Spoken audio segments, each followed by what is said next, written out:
সবাই মিলে কোথাও যাওয়ার আনন্দটাই একটু স্পেশাল। যেতে যেতে কত গল্প, কত আড্ডা, কত মজার মজার কথা, কত দুষ্টামি ফাজলামিও। হ্যালো এভরিওয়ান, কেমন আছেন সবাই? আশা করি সবাই ভালো আছেন আর আমরাও ভালো আছি। আজকে দল বেঁধে যাচ্ছি একটা অনুষ্ঠান বাড়িতে। তবে হ্যাঁ, অনুষ্ঠানটা একটু আলাদা হলেও তবে সবাই মিলে যাওয়ার মজাটা একটু অন্যরকম। সবাই মিলে যে কোনো অনুষ্ঠান বাড়িতে যাবেন, একটু তো আড্ডা হবেই। তবে আমার আজকের ভিডিওটা একদম অন্যরকম। আমরা এসেছি বাবু রাজেন্দ্রনাথ বারৈর শ্রাদ্ধ অনুষ্ঠানে।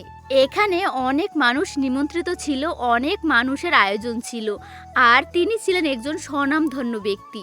নবগ্রাম উচ্চ বিদ্যালয়ের প্রধান শিক্ষক ছিলেন। মানুষ হিসেবে যথেষ্ট ভালো মনের মানুষ ছিলেন এবং সম্মানিত মানুষ ছিলেন। যাই হোক, এটা হচ্ছে আমার কাকাতো বোন। অনেক দিন পরে দেখা হলো আজকে এই শ্রাদ্ধ অনুষ্ঠানে এসে। ওদেরও নিমন্ত্রণ ছিল। বোনের সাথে গল্প করতে করতে সামনে তাকিয়ে দেখি প্লেট দিয়ে দিচ্ছে, খাবারও দিয়ে দিচ্ছে। কি আর করার, এখন খাবো। আর বিশ্বাস করেন, প্রতিটা আইটেম এত বেশি টেস্টি হয়েছিল না।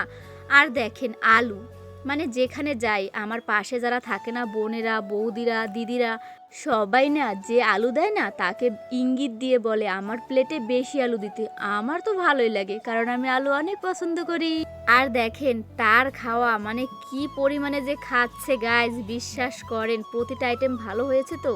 অনেক ভালো খেলাম। শেষ পাতে হচ্ছে মিষ্টি আর দধি, যেটা আমি পছন্দ করি না, আমি নিয়েছি তবু, কারণ ওদেরকে দিয়েছি।